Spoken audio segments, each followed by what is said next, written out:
Press Secretary Karoline Leavitt takes questions from the media ahead of what President Trump calls Liberation Day. She discusses the administration's plans to roll back unfair trade practices with a major tariff announcement, as well as efforts to deport foreign criminals.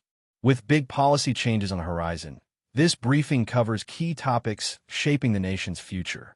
Stay tuned to watch the full video. Practices that have been ripping off our country for decades. He's doing this in the best interest of the American worker. We also had great news that, this morning on the border. Our Homeland Security team, our national security team, continues to do an incredibly effective job when it comes to deporting foreign terrorists from American soil. 17 Tren de Aragua and MS-13 illegal criminal terrorists were deported from our country back to El Salvador, and they will no longer ever be able to say they can roam free in this country under this president. These were convicted felons, murderers, rapists who are no longer in our country, and I think we should all be very grateful for that. I'll take some questions. Is there anything these countries can do at this point to stave off these tariffs? And has the president decided on the scale and scope of these tariffs? Well, I think, first of all, unfortunately, these countries have been ripping off our country for far too long. And they've made, I think, their disdain for the American worker quite clear. If you look at the unfair trade practices that we have, 50% from the European Union on American dairy. You have a 700% tariff from Japan on American rice. You have a 100% tariff from India on American agricultural products. You have nearly a 300% tariff from Canada on American butter and American cheese. This makes it virtually impossible for American products to be imported into these markets, and it has put a lot of Americans out of business and out of work over the past several decades. So it's time for reciprocity, and it's time for a president to take historic change to do what's right for the American people, and that's going to take place on Wednesday. And what about the scope of them? He said yesterday he would be more generous. What does that mean? I will let the president make the announcement on Wednesday, but it's certainly going to ensure that there's reciprocity and the American people are treated fairly. Has the White House determined how many countries are going to see these reciprocal tariffs? Again, I'll let the president get into the specifics of the announcement, but he has a brilliant team of trade advisors. You have Secretary Bessent, Secretary Lutnick, Jamieson Greer, our U.S. Trade Representative, Peter Navarro, of course, and Kevin Hassett here at the White House, Stephen Miller as well. The Vice President has been deeply involved in these conversations. All of these individuals have presented plans to the president on how to get this done, and it's the president's decision to make, and we will not get ahead of him on the specifics of the announcement. And has the stock market sell-off caused the White House to rethink any of these plans? The president has always said that the stock market is a snapshot of a moment in time, and he's doing what's best for Main Street, and Wall Street will work out just fine in this administration, just like they did in their first term. As you said last week, Caroline, you said there would be an investigation or a review into how Jeffrey Goldberg's number got on that group chat. What's the status of that review, and what is the status of National Security Advisor Mike Waltz?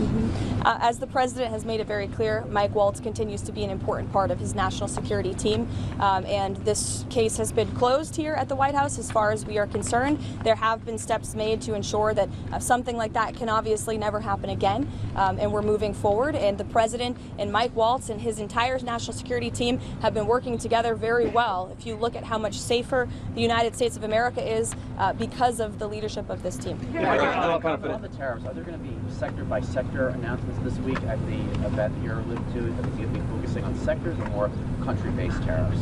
The goal of Wednesday are country-based tariffs, but certainly sectoral tariffs. The president has said he's committed to implementing them, and I'll leave it to him on when he makes that decision and that announcement. Caroline, Sure.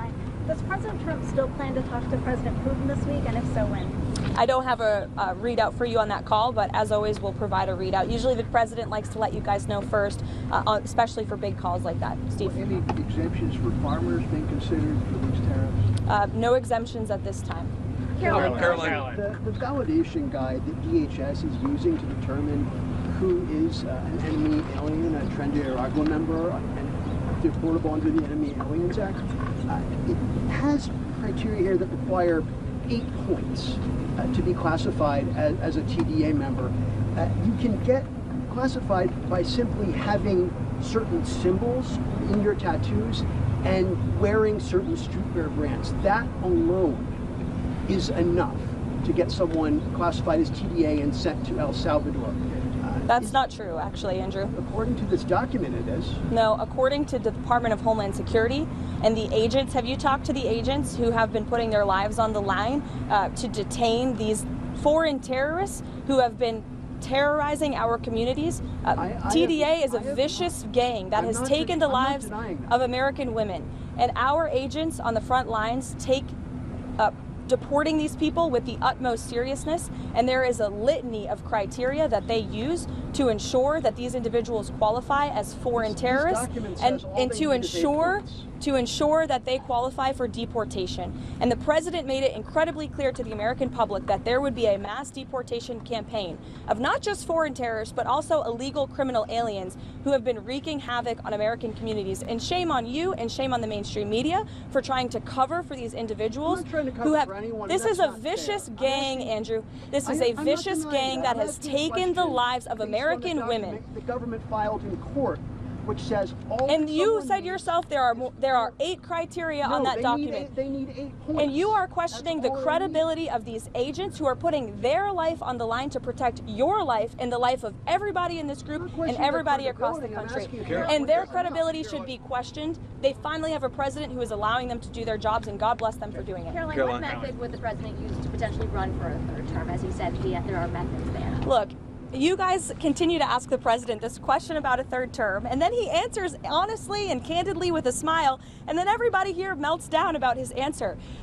The president talked about this last night on the plane. He said, it's not really something we're thinking about. He has 4 years. There's a lot of work to do. We've done a lot in these nearly first 100 days, and the American people love what this president is doing, particularly when it comes to efforts to secure the border. How confident is President Trump in that he can get a peace deal done in Ukraine? How confident is President Trump that he can get a peace deal done in Ukraine? Well, look, the president is working incredibly hard to get a peace deal done between Russia and Ukraine, and he has expressed his displeasure with comments that have been made by leaders of both sides of this conflict. He has expressed what he believes needs to take place in order to see this conflict come to an end. He continues to work very hard on it, and our teams continue to be engaged. Karoline, can countries that don't have tariffs on the US but may have other forms of non-tariff trade barriers, I'm thinking in my case of Australia, can they expect to be hit on in Wednesday's announcement, or can they expect to be left out and dealt with another time? Again, I'll let the president make the announcement on Wednesday, but I think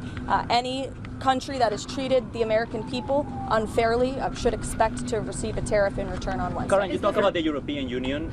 Is the president expected to impose those tariffs in blocks, or will he distinguish countries within those trading blocks? Again, I will let the president get into the specifics of the announcement. It's his announcement to make. It's going to be very exciting. We'll see you guys in the Rose Garden. And you will also hear directly from the president if you have any lingering questions. 5:30 this afternoon, or evening rather, although it's really afternoon for us. That's about midday for this president because he works all night.